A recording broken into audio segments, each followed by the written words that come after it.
بسم الله الرحمن الرحيم.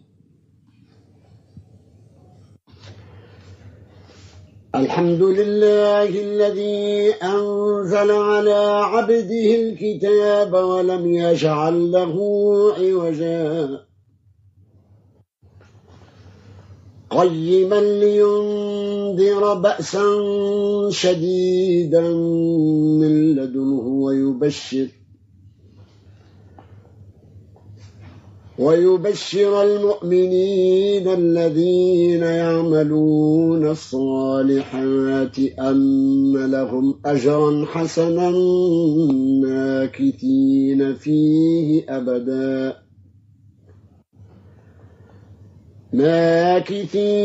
فيه أبدا